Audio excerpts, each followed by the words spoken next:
today with Lorraine Wood from South Pacific, which is probably the most well-known rehab centre in the entire country. And I've just been talking to her and she just has had the most amazing life. She's mum of Fleur Wood. I hope you don't mind me saying that, but we all love Fleur Wood. But look, you've had this amazing journey and here you are running, and you founded, 23 years ago, the most successful rehab centre. What is South Pacific and what happens if you go there? Well, the first thing you do is we find out what the problem is, and if it's drugs and alcohol, we do a detox, and we do a medicated detox, so you don't have to go cold turkey. But the first thing we want to do is, once people settle down, is get them into group as quickly as possible. And what is group? Is that group therapy? Is that what it's we're group talking therapy, about? and where people work in a small group, and they have a primary therapist who's very highly qualified and someone who has always done their own work, because you need to have a therapist who has done their own work. Then they can take you where you need to. If you have somebody who hasn't done their work, they'll cut you off. Sure. And how does someone get to South Pacific? I mean, it's pretty scary to admit that you have an addiction, for your family to support you. By the time they front there, I mean, what have they gone through before you see them? Well, it can be, many things, and there's many ways of getting there. People can self-refer themselves, go to a doctor, or else it can be family interventions, friends intervening, and people are getting, we're entering a golden age of mental health. People are becoming aware that depression, you don't have to live with it, that it can be cured. So it's not just drug addiction you're dealing with, it's anxiety, it's depression. It's all mental disorders. And do you think that they've always been there? I mean, you're saying this is a golden era, or do you think that society, the pressures of life now are more than what they were some time ago, therefore we're seeing more drug addictions, more anxiety within society? All of that. I think they have always been there, but there's much more education about it, and now that we know better, we do better, and people are talking about it. Celebrities go through, and after they've settled down and sort of got into a recovery way of life, they're speaking out and don't mind doing so, and that helps spread the message. So let's talk about celebrities at South Pacific. You've had some of the most well-known names there. A lot of the people have come out and talked about their experience there. What's it like for celebrities dealing with drug addiction? Why are we seeing so many celebrities with all these sort of drug addiction problems? It's not just celebrities, all people do. It's just that we know celebrities. It just depends.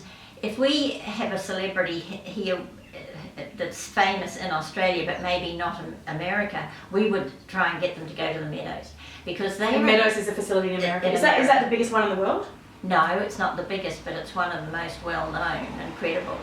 And you see that in all the gossip columns. I won't mention all the people. Yes, yes, that's right.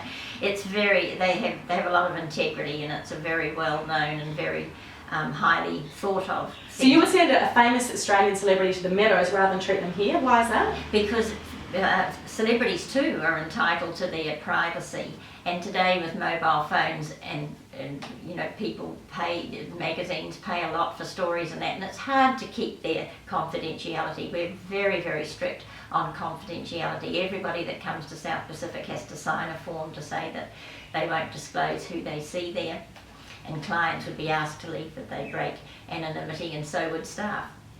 So people need to feel safe so that they can go to those places to heal them. Mm-hmm. And we sometimes get celebrities from America who are famous there but not known here, and here they can come and do it anonymously.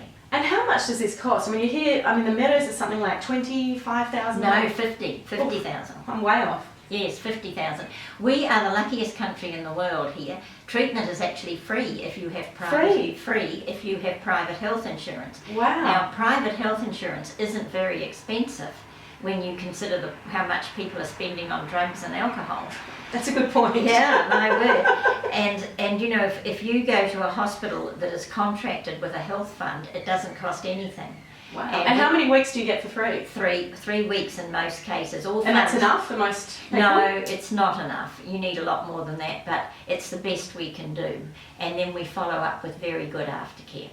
And do people return a lot to South Pacific? I mean, I read, again, celebrities, you see that they're coming back to these rehab facilities.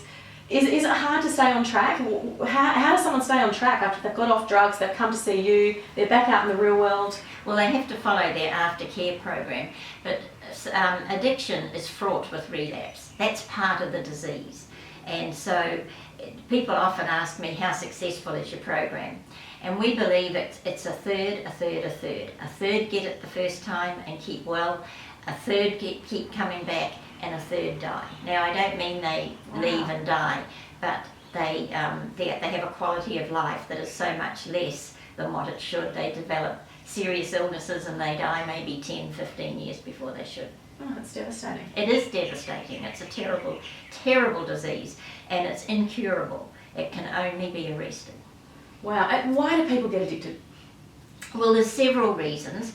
Addiction travels in families, and it travels in about 10 to 15% of families. So if it's in your family, it's at your peril if you start playing around with drugs and alcohol.